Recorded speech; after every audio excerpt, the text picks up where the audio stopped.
இன்ஃபர்டிலிட்டியில் குறிப்பாக பெண்களுக்கு மிக முக்கியமான காரணமாக இருக்கிறது லோ ஏஎம்ஹெச். சினைப்பையிலிருந்து முட்டைகள் வளர்ச்சி அடையும் போது சுரக்கக்கூடிய ஒரு விஷயம் தான் இந்த ஏஎம்ஹெச் அப்படிங்கிற ஆன்டி முலைன் ஹார்மோன். இருக்கக்கூடிய முட்டைகள் சரியா வளர்ச்சி அடையாமல் இருக்கிறதுக்கான காரணங்கள்ல நீர்க்கட்டியும் ஒரு காரணமாக இருக்கலாம்.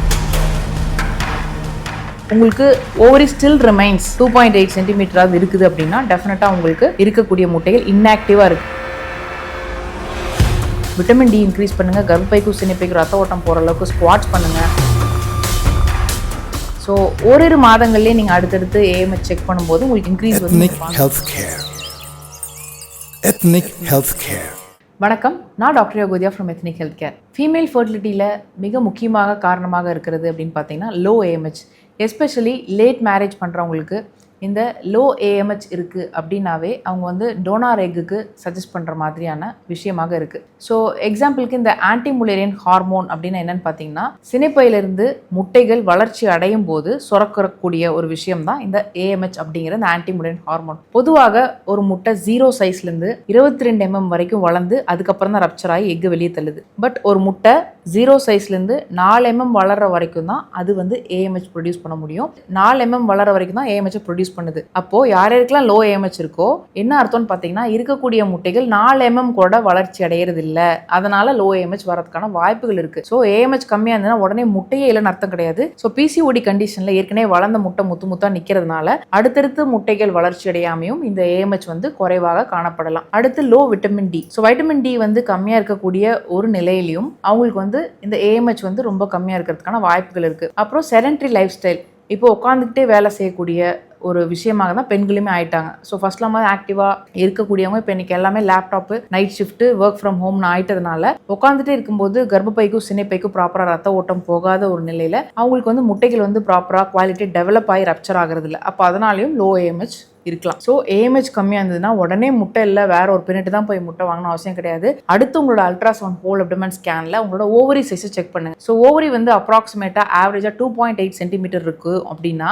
மெனோபாஸ் பெண்களுக்குலாம் வந்து 1.5 சென்டிமீட்டர்னு ஷ்ரிங்க் ஆகிடும். பட் உங்களுக்கு ஓவரி ஸ்டில் ரிமைன்ஸ் ஹெல்த்தியரான சைஸ் தான் 2.8 சென்டிமீட்டராக இருக்குது அப்படின்னா டெஃபினட்டாக உங்களுக்கு இருக்கக்கூடிய முட்டைகள் இன்ஆக்டிவாக இருக்குது, வளர்ச்சி அடையாமல் அப்படின்னு தெரிஞ்சுக்கிட்டு விட்டமின் டி இன்க்ரீஸ் பண்ணுங்க, கர்ப்பைக்கும் சினைப்பைக்கும் ரத்த ஓட்டம் போகிற அளவுக்கு ஸ்குவாட்ஸ் பண்ணுங்க, சூரிய நமஸ்காரம் பண்ணுங்க, ஈஸ்ட்ரோஜெனிக் ரிச் ஃபுட்ஸை சாப்பிடுங்க. ப்ளஸ் வந்து நார்மலாக நம்ம கிளினிக்கில் வந்து பார்த்தீங்கன்னா கோகனட் மில்க்கு, விஷ்ணு கரந்தை ரெண்டும் மிக்ஸ் பண்ணி சாப்பிடுங்கன்னு சொன்னாலும் சரி, சதாவரி லேகியம் சாப்பிட்டாலும் சரி, அவங்களுக்கே வந்து ஈஸியாகவே இந்த ஏஎம்ஹெச் வந்து இன்க்ரீஸ் ஆகுது. ஸோ ஓரிரு மாதங்கள்லேயே நீங்கள் அடுத்தடுத்து ஏஎம்ஹெச் செக் பண்ணும்போது உங்களுக்கு இன்க்ரீஸ் வந்து நீங்கள் பார்க்கலாம். நான் சொன்ன டிப்ஸ் மூலமாகவே. அப்படி இல்லைன்னா நம்ம கொடுக்கக்கூடிய சித்தா ஹெர்பல் காம்பினேஷன்ஸ் மூலமாக உங்களுக்கு அந்த ஏஎம்ஹெச் வந்து உங்களுக்கு முட்டை நல்லா வளர்ச்சி அடைஞ்சு ஏஎம்ஹெச் வந்து இன்க்ரீஸ் ஆகிறத நீங்கள் அடுத்தடுத்து ரிப்போர்ட்டில் பார்க்கலாம். ஸோ ஃபர்ஸ்ட் மிஸ்கேரேஜ் ஆகிறதுக்கான காரணமும் லோ ஏஎம்ஹெச்சாக இருக்கலாம்.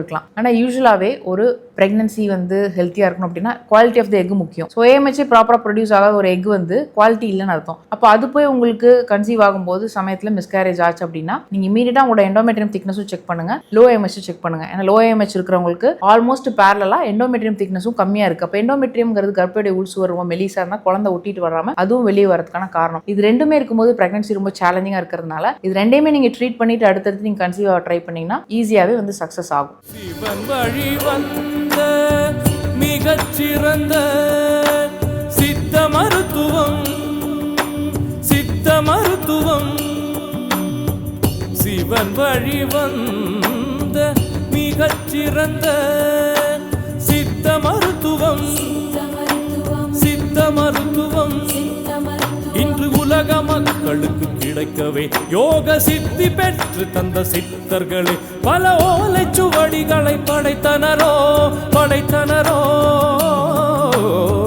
சிவன் வழி வந்த மிகச்சிறந்த சித்த மருத்துவம், சித்த மருத்துவம் பல 100 ஆண்டுகள் ஆயுள் கொண்ட சித்த மருத்துவம் இன்று உலகளாவியே மக்களை என்றும் காக்குமே.